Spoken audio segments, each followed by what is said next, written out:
9th standard geography first chapter on the roof of the world, ലോകത്തിന് നെറുകയിൽ എന്ന ചാപ്റ്ററിൻ്റെ സെക്കൻഡ് പാർട്ടിലേക്ക് ഏവർക്കും സ്വാഗതം. ഫസ്റ്റ് ക്ലാസ്സിൽ നമ്മൾ അവസാനമായിട്ട് ഉത്തരപർവ്വത മേഖലയിലെ 3 വിഭാഗങ്ങൾ ഉൾപ്പെടുന്ന പർവ്വത നിരകൾ ഏതെല്ലാമെന്ന് ഭൂപടം നിരീക്ഷിച്ച് കണ്ടെത്താൻ വേണ്ടിയിട്ട് ഹോംവർക്ക് തന്നിരുന്നു. അതിനുള്ള ഉത്തരമാണ് നമ്മൾ ആദ്യമേ തന്നെ ചെയ്യുന്നത്. Complete the following table with the help of the given map. The index of the map will help you complete this work. ഇതിൽ ഉത്തരപർവ്വത മേഖലയെ 3 വിഭാഗങ്ങളായിട്ട് തിരിക്കുന്നുണ്ട്. അപ്പോൾ ഏതെല്ലാമെന്ന് ഭൂപടം നിരീക്ഷിച്ച് കണ്ടെത്തിയിട്ട് പട്ടിക പൂർത്തിയാക്കാൻ വേണ്ടിയിട്ടുള്ള ഹോംവർക്കായിരുന്നു. ഉത്തരപർവ്വത മേഖലയെ പ്രധാനമായിട്ടും നമ്മൾ 3ആയിട്ടാണ് തിരിക്കുന്നത്. First one trans Himalayas, second one Himalayas, third one eastern hills. Trans ഹിമാലയത്തെ നമ്മൾ വീണ്ടും 3ആയിട്ട് ഡിവൈഡ് ചെയ്യുന്നു. First one Karakoram, second one Ladakh range, third one Zanskar range. Trans ഹിമാലയത്തെ 3ആയി തിരിക്കുന്നു. കാരക്കോറം, ലഡാക്ക്, സസ്കർ എന്നിങ്ങനെയാണ് 3ആയി തിരിക്കുന്നത്. ഉത്തരപർവ്വത മേഖലയിലെ രണ്ടാമത്തെ വിഭാഗം ഹിമാലയാണ്. ഹിമാലയത്തെ നമ്മൾ 3ആയി ഡിവൈഡ് ചെയ്യുന്നു. ഹിമാദ്രി, ഹിമാചൽ, സിവാലിക്. ഉത്തരപർവ്വത മേഖലയെ 3ആമതായി തരംതിരിക്കുന്നത് കിഴക്കൻ കുന്നുകളായിട്ടാണ്, eastern hills. First one Naga hills, പത്കായിംബം, Garo Khasi and Jaintia hills, Mizo hills എന്നിങ്ങനെയാണ് ഇതിൻ്റെ ആൻസർ ചെയ്യേണ്ടത്. ഈ പട്ടിക പൂർത്തിയാക്കിയിട്ട് കൃത്യമായിട്ടത് പഠിച്ചെടുക്കുക. Next point, fold mountains. Fold mountains are formed due to the compression of sedimentary rock strata of the earth crust. This process is known as folding. The Himalayas and the Alps were formed though this process. മടക്കുപർവ്വതങ്ങൾ എങ്ങനെയാണ് ഉണ്ടാകുന്നത് എന്നുള്ളതാണ് ശരിക്കും നമുക്കിവിടെ പരിശോധിക്കുന്നത്. ഭൂവൽക്കത്തിലെ ശിലാപാളികൾ സമ്മർദ്ദബലത്താൽ മടങ്ങി മടക്കുപർവ്വതങ്ങൾ രൂപപ്പെടാറുണ്ട്. വലനം അഥവാ folding എന്ന ഈ പ്രക്രിയയിലൂടെയാണ് മടക്കുപർവ്വതങ്ങൾ രൂപപ്പെടുന്നത്. ഹിമാലയം, ആൽപ്സ് തുടങ്ങിയ പർവ്വതനിരകൾ ഇത്തരത്തിൽ രൂപപ്പെട്ടവയാണ്. ഇതുമായി ബന്ധപ്പെട്ട് നിങ്ങളോട് ചോദ്യം വാട്ട് ആർ മൗണ്ടെയ്ൻസ് എന്ന് ചോദിക്കും. Generally, mountains are the landform with an average elevation above 900 meters from the sea level എന്നാണ് ആൻസർ ചെയ്യേണ്ടത്. എന്താണ് പർവ്വതങ്ങൾ എന്നാണ് നമ്മളിവിടെ പരിശോധിച്ചത്. സമുദ്രനിരപ്പിൽ നിന്ന് ശരാശരി 900 മീറ്ററിന് മുകളിൽ ഉയരമുള്ള ഭൂരൂപങ്ങൾ പൊതുവെ പർവ്വതങ്ങളെന്നാണ് അറിയപ്പെടുന്നത്. സമുദ്രനിരപ്പിനേക്കാൾ 900 മീറ്റർ ഉയരമുള്ള ഭൂരൂപങ്ങളെല്ലാം പർവ്വതങ്ങളാണ്. ഇതുമായി ബന്ധപ്പെട്ട മറ്റൊരു ചോദ്യം, how fold mountains are formed, write examples എന്ന് ചോദിച്ചു കഴിഞ്ഞാൽ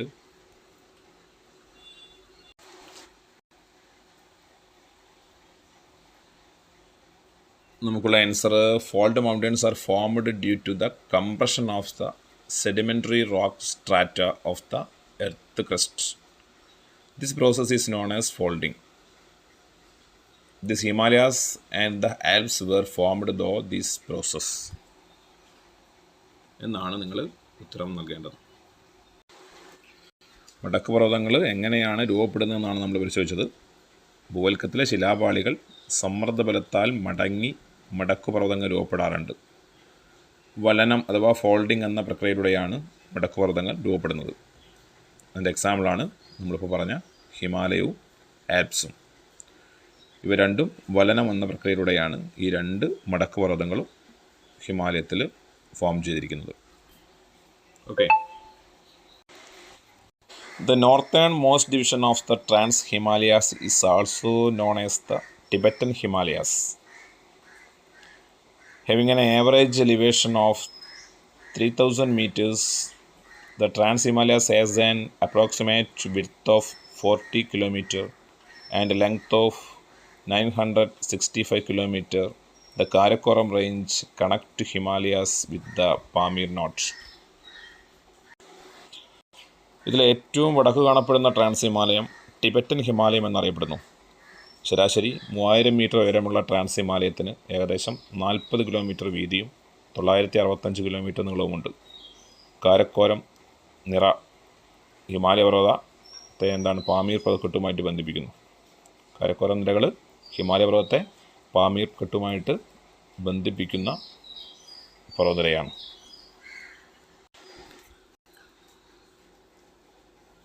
Don't you see 3 parallel ranges that extend to the south of the Trans-Himalayas toward the east? These parallel mountains ranges are the Himadri, the Himachal and the Shivalik. These 3 ranges together from the Himalayas. ട്രാൻസ്-ഹിമാലയത്തെ തെക്കായി കിഴക്കോട്ട് വ്യാപിക്കുന്ന 3 സമാന്തര പർവ്വതനിരകൾ നമ്മൾ കാണുന്നുണ്ട്. അതിലൊന്ന് ഹിമാദ്രിയാണ്, മറ്റൊന്ന് ഹിമാചൽ, സിവാലിക് എന്നിവയാണ്. ഈ സമാന്തര പർവ്വതങ്ങൾ ഇവ 3 ചേർന്നുമാണ് ഹിമാലയം. അഥവാ ഹിമാലയം എന്ന് പറയുന്നത് ഒരു ഒറ്റ പർവ്വതനിരയല്ല. ഹിമാദ്രി, ഹിമാചൽ, സിവാലിക് എന്നീ സമാന്തര നിരകൾ ചേർന്നിട്ടുള്ള ഒരു പർവ്വതനിര തന്നെയാണ് ഹിമാലയം. Okay. The Shivalik range, which is the southernmost of the Himalayan ranges and forms the borders of the Ganga plains, has a width ranging from the average of 60 to 150 km. As it is outermost part, this range is also known as the Outer Himalayas. എന്താണ് ഇവിടെ പറയുന്നത്? ഹിമാലയ നിരകളിൽ ഏറ്റവും തെക്കായുള്ളതും ഗംഗാ സമതലത്തിന് അതിരായി നിലകൊള്ളുന്നതുമായ സിവാലിക് നിരക്ക് ഏകദേശം 60 മുതൽ 150 kilometre വരെ വീതിയുണ്ട്. ഹിമാലയത്തിൻ്റെ ഏറ്റവും പുറമേയുള്ള ഭാഗമായതിനാൽ ഈ നിരയെ ഔട്ടർ ഹിമാലയം എന്ന് വിളിക്കുന്നുണ്ട്. ഹിമാലയത്തിൻ്റെ ഏറ്റവും പുറമേ ഉള്ളത് കൊണ്ടാണ് ഇതിനെ മലനിരയായതുകൊണ്ടാണ് ഇതിനെ എന്ത് പറയുന്നത്? നമ്മൾ ഔട്ടർ ഹിമാലയം എന്ന് വിളിക്കുന്നത്. To the north of the Shivaliks is the Himachal mountain range with an average elevation ranging from 3,500 to 4,500 meters above the mean sea level. This range is also known as the Lesser Himalayas and has a width ranging from 60 to 80 km. Greater ഹിമാലയം, inner ഹിമാലയം എന്നീ പേരുകളിൽ കൂടി അറിയപ്പെടുന്ന ഹിമാദ്രി സിവാലിക്കിന് വടക്കായിട്ട് സമുദ്രനിരപ്പിൽ നിന്ന് 3500 മുതൽ 4500 metre വരെ ശരാശരി ഉയരമുള്ള പർവ്വതനിരയാണ് ഹിമാചൽ. ലെസർ ഹിമാലയം എന്നും അറിയപ്പെടുന്ന ഈ നിരയ്ക്ക് ഏകദേശം 60 മുതൽ 80 കിലോമീറ്റർ വരെ വീതിയുണ്ട്. സിവാലിക്കിന് വടക്കായി സമുദ്രനിരപ്പിൽ നിന്ന് 3500 മുതൽ 4500 മീറ്റർ വരെ ശരാശരി ഉയരമുള്ള പർവ്വതനിരയാണ് ഹിമാചൽ എന്ന് ഓർത്തു വയ്ക്കുക.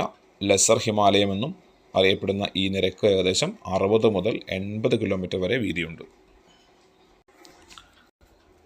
The Himadri, which is also known as the Greater Himalayas or the Inner Himalayas, is the mountain range that lies at an average elevation of about 6,100 meters above the mean sea level.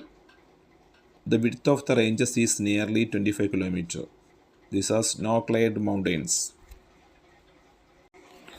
Greater ഹിമാലയം, inner ഹിമാലയം എന്നീ പേരുകൾ കൂടി അറിയപ്പെടുന്ന ഹിമാദ്രി സമുദ്രനിരപ്പിൽ നിന്ന് ഏകദേശം 6100 മീറ്ററിന് മുകളിലാണ്. ഉയരമുള്ള പർവ്വതനിരയായതുകൊണ്ട് തന്നെ ഏകദേശം 25 കിലോമീറ്ററാണ് ഇതിൻ്റെ വീതി. മഞ്ഞ് മൂടപ്പെട്ട പർവ്വതനിരകളാണിവ. ലോകത്തിലെ ഉയരമേറിയ മിക്ക കൊടുമുടികളും കാണപ്പെടുന്നത് ഈ നിരയിലാണ്. Most of the world highest peaks are situated in this range. ലോകത്തിലെ ഉയരമുള്ള മിക്ക കൊടുമുടികളും കാണപ്പെടുന്നതും ഇവിടെ തന്നെയാണ്. അപ്പോൾ ഇത്രയും ഭാഗങ്ങൾ നമ്മൾ പഠിച്ചു കഴിഞ്ഞാൽ ഇതിൽ നിന്ന് വരുന്ന ഒരു ചോദ്യം write a brief note on the trans Himalayas എന്നാണ്.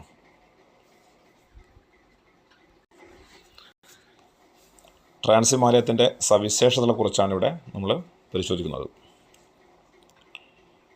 ഇതിലെ ആൻസറിൽ വരേണ്ട പോയിൻ്റുകൾ: The northernmost division on the Trans-Himalayas is also known as the Tibetan Himalayas. ഏറ്റവും വടക്ക് കാണപ്പെടുന്ന ട്രാൻസ് ഹിമാലയം ടിബറ്റൻ ഹിമാലയം എന്നാണ് അറിയപ്പെടുന്നത്.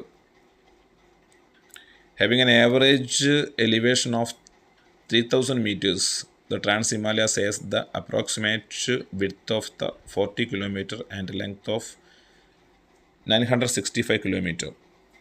ഏകദേശം ശരാശരി 3000 മീറ്റർ ഉയരവും ഏകദേശം 40 കിലോമീറ്റർ വീതിയും 965 കിലോമീറ്റർ നീളവുമുണ്ട്. This Karakoram range connected Himalaya with the Pamir knot. Karakoram നിര ഹിമാലയ പർവ്വതത്തെ പാമീർ കെട്ടുമായിട്ട് ബന്ധിപ്പിക്കുന്നു. Okay, next topic origin of the Himalayas. ഹിമാലയത്തിൻ്റെ പിറവിയുമായി ബന്ധപ്പെട്ട കാര്യങ്ങളാണ് നമുക്കിനി പഠിക്കുവാനുള്ളത്. ഇതിൽ നമുക്ക് ഏറ്റവും ആദ്യമായിട്ട് പരിശോധിക്കണം, do you know that the Himalayas which is one of the lofty mountains of the world is still growing, one may be the reason.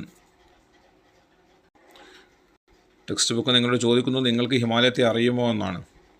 ലോകത്തിലെ ഒരേ ഒരു ഉയരം കൂടിയ പർവ്വതനിര ഏതാണ്? ഇപ്പോഴും വളർന്നുകൊണ്ടിരിക്കുന്ന ഈ പർവ്വതം എന്താണ് ഇതിന് കാരണമെന്നാണ്. നമുക്ക് ആൻസറിലേക്ക് പോവാം.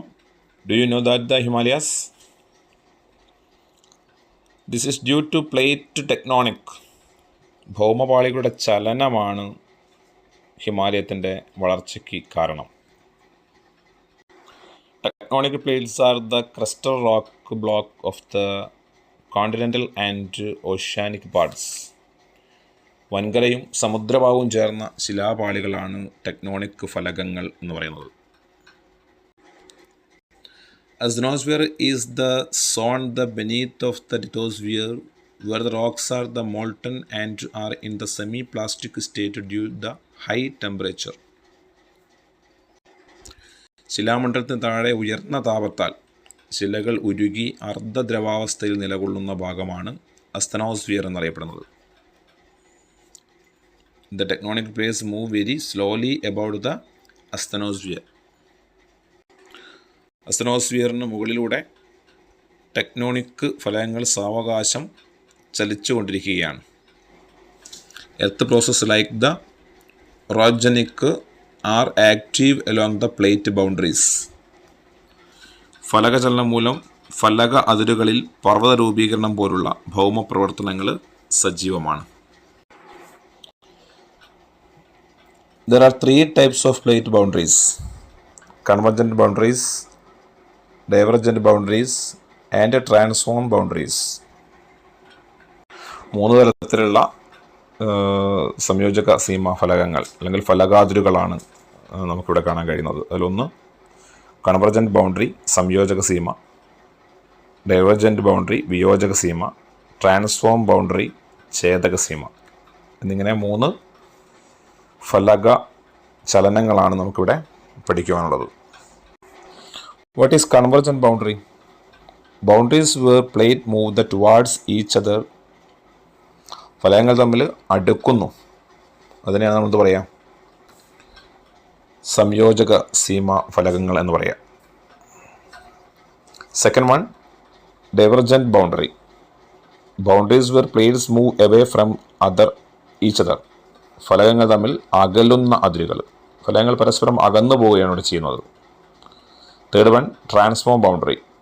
Boundaries where plates slide past each other. ഫലകങ്ങൾ പരസ്പരം ഉരസി മാറുന്ന അതിരുകൾ. ഇങ്ങനെ 3ആയിട്ടാണ് കൺവർജൻറ്റ് ബൗണ്ടറീസിനെ, ഡൈവർജൻറ്റ് ബൗണ്ടറീസിനെ, ട്രാൻസ്ഫോം ബൗണ്ടറീസിനെ നമ്മൾ വേർതിരിച്ച് പഠിക്കുന്നത്. Next topic formation of fold mountains. Rock layers along the convergent boundary get folded due to the compression of lithosphere plates. This leads to the formation of fold mountains. സംയോജക സീമകളിൽ ശിലാമണ്ഡല ഫലകങ്ങളുടെ സമ്മർദ്ദ ഫലമായിട്ട് ശിലാപാളികൾക്ക് വലനം സംഭവിക്കുന്നത് അഥവാ ഫോൾഡിംഗ് സംഭവിക്കാറുണ്ട്. ഇതുമൂലം രൂപപ്പെടുന്ന പർവ്വതനിരകളാണ് മടക്കുപർവ്വതങ്ങൾ അഥവാ fold mountains. The Indian plate, which include the peninsular India and the Australian continent was located in the southern hemisphere about 150 to 160 million years ago. ഏകദേശം 150-160 ദശലക്ഷം വർഷങ്ങൾക്ക് മുൻപ് ഉപദ്വീപീയ ഇന്ത്യയിലും ഓസ്ട്രേലിയൻ വൻകരയും ഉൾപ്പെടുന്ന ഇന്ത്യൻ ഫലകത്തിൻ്റെ സ്ഥാനം ദക്ഷിണാർദ്ധഗോളത്തിലായിരുന്നു. As it moved northwards and came close to the Eurasian plates, the Tethys seabed situated between the two landmasses start uplifting. പിന്നീട് ഇത് വടക്കോട്ട് നീങ്ങി യൂറേഷ്യൻ ഫലകത്തിന് അടുത്ത് വന്നപ്പോൾ ഈ രണ്ട് ഫലകങ്ങളുടെയും ഇടയിൽ നിലകൊണ്ടിരുന്ന ടെത്തിസ് സമുദ്രത്തിൻ്റെ അടിത്തട്ട് മടങ്ങി ഉയർന്നു വരാൻ തുടങ്ങി. This is how to the Himalaya were formed. അങ്ങനെയാണ് ഹിമാലയ പർവ്വതം രൂപം കൊണ്ടത്. Next topic gorges. What is gorges? Deep valleys with steep sides are known as gorges. ആഴമേറിയതും ചെങ്കുത്തായ വശങ്ങളോട് കൂടിയതുമായ താഴ്വരകളാണ് ജോർജസ് അഥവാ ഗിരികന്ധരങ്ങൾ. River Indus, river Ganga and river Brahmaputra create gorges across the Himalayan ranges through erosion. Sindhu, Ganga, Sutlej തുടങ്ങിയ നദികൾ അപരദനത്തിലൂടെ ഹിമാലയ പർവ്വതനിരയ്ക്ക് കുറുകെ ഗിരികന്ധരങ്ങൾ സൃഷ്ടിക്കുന്നു. These rivers that originate from the Himalayas create deep gorges in their course. ഹിമാലയത്തിൽ നിന്നും ഉത്ഭവിക്കുന്ന നദികൾ പർവ്വതനിരകൾക്ക് കുറുകെ ആഴമേറിയ താഴ്വരകൾ അഥവാ ഗിരികന്ധരങ്ങൾ Georges നിർമ്മിച്ചുകൊണ്ടിരിക്കുന്നു. The Himalayas and its regional divisions. The regional divisions of the Himalayas have been made on the basis of these cross-cutting rivers. The regional divisions of the Himalayas are first one Western Himalayas, second one Central Himalayas, and third one Eastern Himalayas.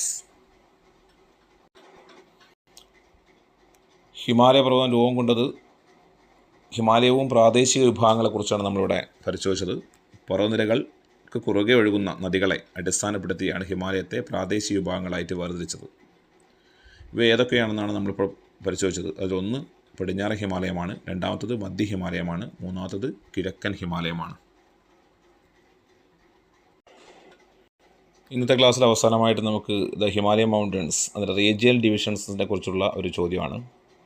നിങ്ങൾ outline മാപ്പ് ഉപയോഗിച്ചുകൊണ്ട് text book പ്രകാരം നിങ്ങൾ outline മാപ്പിൽ അടയാളപ്പെടുത്തേണ്ടതായിട്ടുണ്ട്. ചോദ്യം എങ്ങനെയാണ് ഉണ്ടാവുക? Write the 3 region divisions of the Himalayas and the rivers that separate them. ഹിമാലയത്തിൻ്റെ 3 പ്രാദേശിക മേഖലകളും അവയെ വേർതിരിക്കുന്ന നദികളുമാണ് ചുവടെ നൽകിയിട്ടുള്ളത്.